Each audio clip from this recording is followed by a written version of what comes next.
ईश्वर जाकर पूजन नहीं करा सकते काल सर्प दोष की।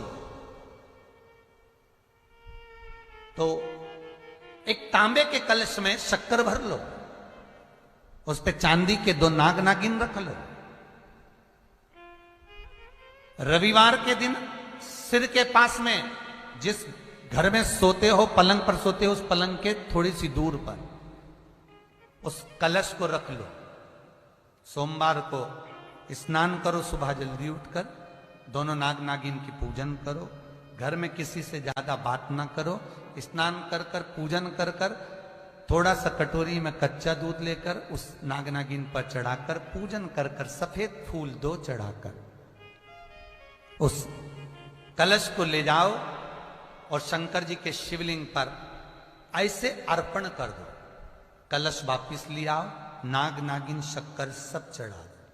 वापिस घर पर आओ, घर पर आकर फिर एक बार स्नान करो। महाराज कितना भी भारी काल सर्प दोष क्यों ना हो, पितृदोष कैसा भी हो, उसमें आराम लग जाता है। महाराज हमारे यहाँ सांपों की पूजन कौन से दिन होती है, कौन सी तिथि में करते हैं? जम के बोलो जरा। नाग पंचमी। नाग पंचमी का मतलब क्या है? सांपों की पूजन करो।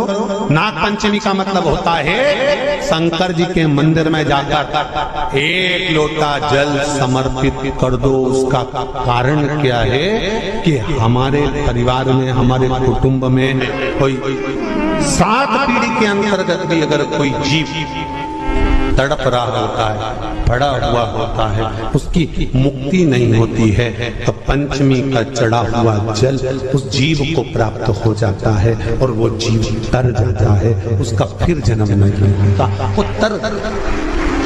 श्रावण महीने की पंचमी के दिन शंकर भगवान पर जिस परिवार के व्यक्ति का कांवड़ जल हमने बताया है आपको, जरूरी नहीं है कि डंडा बांधकर 2 कावड़ के जल के लोटे लेकर जाओ, आप अपने हाथ में भी 2 पात्र लेकर जा सकते हैं।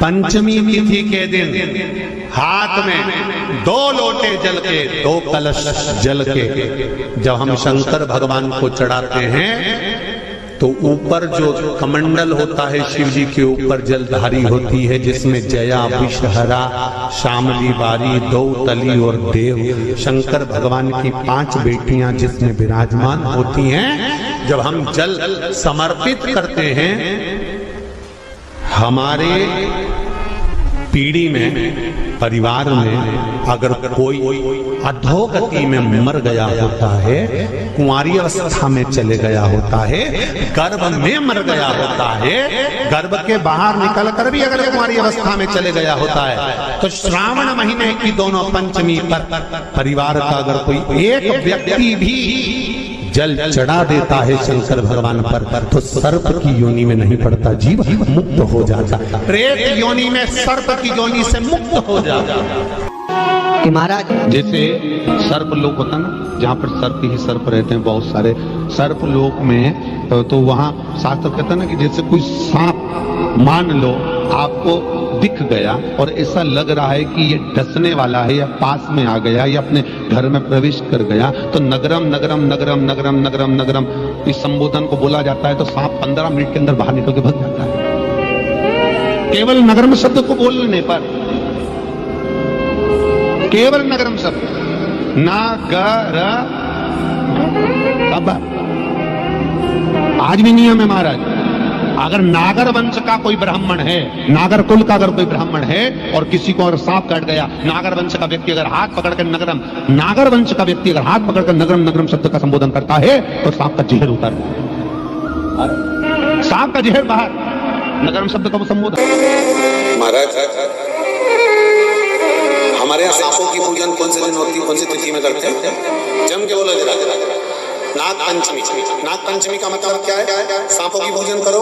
नाग पंचमी का मतलब होता है शंकर जी के मंदिर में जाकर 1 लोटा जल समर्पित कर दो। उसका कारण क्या है कि हमारे परिवार में, हमारे कुटुंब में कोई 7 कुटुंब में, परिवार में कोई 7 पीढ़ी के अंतर्गत भी अगर कोई जीव तड़प रहा होता है, पड़ा हुआ होता है, उसकी मुक्ति नहीं होती है, तो पंचमी का चढ़ा हुआ जल उस जीव को प्राप्त हो जाता है और वो जीव तर जाता है, उसका फिर जन्म नहीं होता, वो तर इसको मुक्तता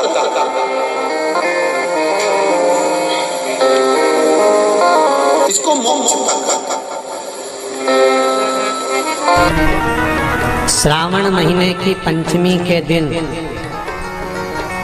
देवाधिदेव महादेव पर चढ़ाई गई शमी पत्र, भगवान पर चढ़ाई गई शमी पत्र आस्तिक मुनि का नाम लेकर, कौन से मुनि? आस्तिक मुनि का नाम लेकर शमी पत्र को वापस उठाकर उसको अपने दरवाजे की चौखट पर कहीं पर भी या द्वार पर कहीं पर भी एक ओर रख देने पर घर के अंदर, बगीचे के अंदर सर्प प्रवेश नहीं करता। ध्यान रखिए, सर्प प्रवेश नहीं करेगा। शमी पत्र समर्पित करने पर उस शमी पत्र को आस्तिक मुनि का स्मरण करने, कौन से मुनि है? आस्तिक मुनि का स्मरण करने पर भीतर घर के अंदर बगीचे में सर्प भी प्रवेश नहीं। उस शमी पत्र में जया, विषहरा, श्यामली वारी, दौतली और देव, ये पांचों कन्याओं का भाव प्रकट हो जाता है और वो कन्याएं हमारे घर के द्वार की रक्षा करती हैं। तो जया, विषहरा, श्यामली वारी, दौतली, देव, ये उस घर में निवास करती हैं जिससे ये घर में हम रक्षा कर सकते हैं।